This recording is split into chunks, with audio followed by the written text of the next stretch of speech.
Welcome to Talk to Al Jazeera. I'm Ghida Fakhry in New York, and our guest is Hamid Karzai, President of Afghanistan, who's here attending the 62nd session of the UN General Assembly. President Karzai, welcome to the program and many thanks for your time. Thank you very much. It's been almost 6 years now since the invasion of Afghanistan and the collapse of the Taliban regime, yet it would seem that your government is facing some dire difficulties in the country. Violence is on the rise, the insurgency is gaining ground. Why is it taking so long to stabilize Afghanistan? It's a complex problem, first of all. When the international coalition against terrorism and the Afghan people joined hands to remove terrorists from Afghanistan and to bring liberation to Afghanistan, we achieved it in less than a month and a half. That means there is the will of the Afghan people to live a free life without violence and free from violence. Subsequent to that, the terrorists, when they were driven out of Afghanistan, found sanctuaries, found places where they could go and hide and recuperate and come back to Afghanistan. So in part, that was the reason for the return of some of them back into Afghanistan and the violence that we see. And you've now recently been warning that Afghanistan could fall back into chaos if foreign troops withdraw too soon. You said that in the context of the possible pullout of Canadian troops by the end of 2009. You're at the United Nations meeting with officials from troop contributing countries. How are you able to convince them to commit those long-term military assets and aid to your country? Well, it's a war against an enemy that's the enemy of all of us in the international community. It's not an Afghan war alone. It's not for Afghanistan alone. We are all together fighting extremism and terrorism, which challenged and hurt the rest of the world after they took Afghanistan. So, in order to complete the struggle, in order to complete this campaign, we need time. How long will it take for your central government to be able to secure the country and provide security to all Afghans? Will it take 5 years, 10 years, more? You see, Afghanistan, in the 30 years of war, beginning with the Soviet invasion and all other interferences, was almost completely destroyed. The army, the police, the bureaucracy, the judiciary, the infrastructure, all had gone. Most important of all, we lost all of our educated people, either to migration to the rest of the world or to the lack of education within Afghanistan. So it will take a number of years. How many years? 10 years? At least 10 years from today. And you well know the resilience of the Afghan fighters you're up against. They defeated the British Empire, they defeated the Soviet Empire, and now, even in the face of the military and technological superiority of NATO forces, they are gaining momentum. Is there a military solution to this problem at all? Well, if it's an Afghan fighter, then I'm part of that fight as well.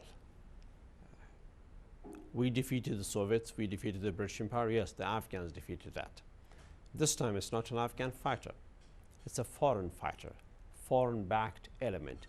Terrorists who are coming and destroying trying to destroy our progress, killing our people, killing our children, attacking mosques.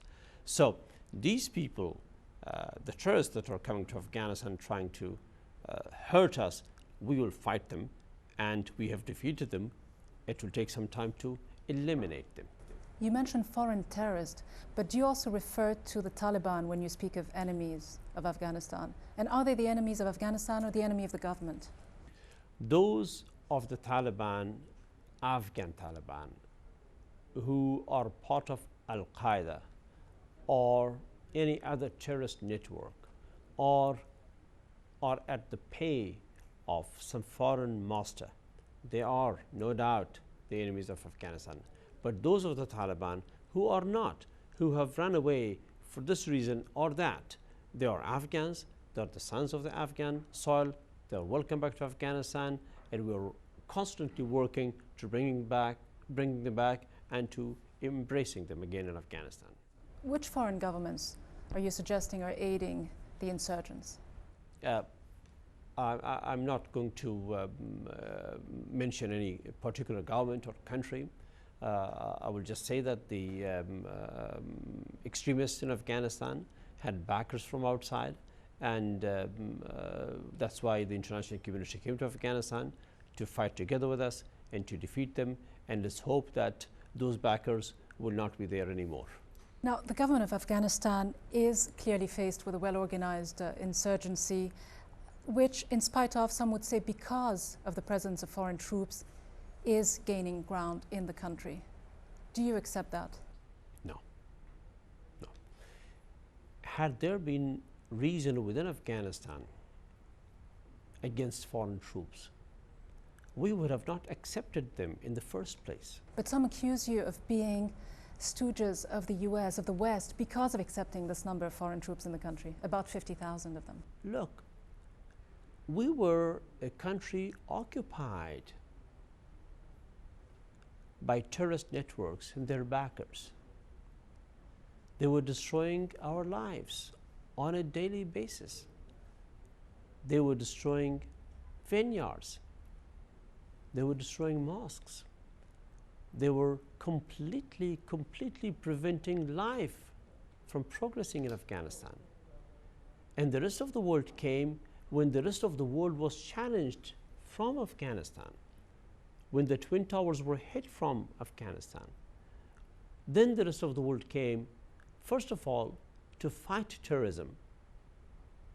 And they had to fight it in Afghanistan because the terrorists had occupied Afghanistan. So the world did not come because we wanted them to come, though we wanted them to come years before September 11.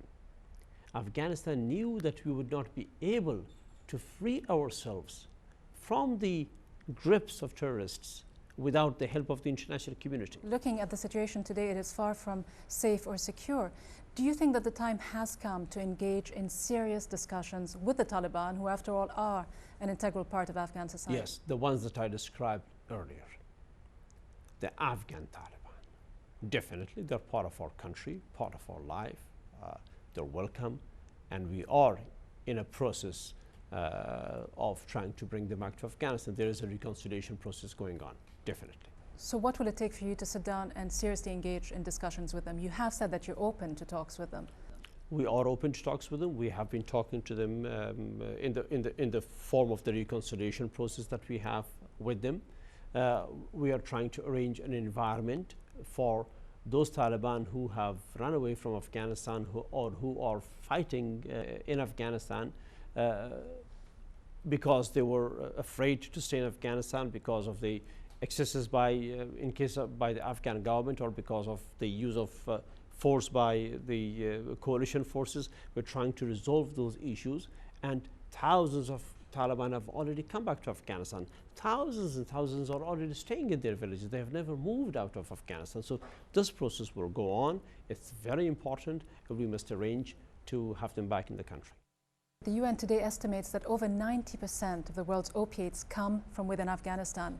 And Helmand province alone, 58,000 square kilometers, inhabited by only 800,000 people, is poised to become the world's biggest supplier of opium. It's the product of Afghanistan's desperation. People in Afghanistan, families in Afghanistan that I know personally, destroyed their vineyards 15 years ago, 20 years ago, to replace them with poppies. Destroyed their pomegranate orchards to replace them with poppies. It's not something that they like. It's because an Afghan family 10 years ago did not know if they were going to be living the next day or not, if they were going to have their house the next day or not, if they were going to have their children the next day or not, if they were going to be refugees or in their own country. So they destroyed some of the best orchards in the world to replace them with poppies. As long as Afghanistan goes on with this feeling of desperation, and those who have this feeling of desperation will go to illegitimate agriculture. So what is your government doing to undo this feeling of desperation and give farmers an incentive to turn away from this very lucrative trade? We are working in parts of the country where we have complete peace, where there's government services provided, where there's reconstruction going on, where there's all sorts of other relevant activity going on. Poppies are on the decline, very, very fortunately, where we are able to provide reconstruction, where we are able to provide electricity. It's on decline, and we will continue to do the same in the rest of the country where there is a degree of violence. You say it's on the decline, but the UN estimates show quite the opposite, because when in the past opium used to be transported abroad in its raw form, today it's being processed in many parts of the country. That shows an additional sophistication, doesn't it? Yes. Poppies have increased alarmingly in Helmand. And that increase counts for the increase overall. 14 provinces of Afghanistan have registered complete decline, complete eradication. Provinces that grew poppies 2 years ago are not growing poppies today. That's what I'm talking about. And that's the trend that we'd like to continue. We're taking a short break now, but stay with us. We'll be back with more of our conversation with Hamid Karzai.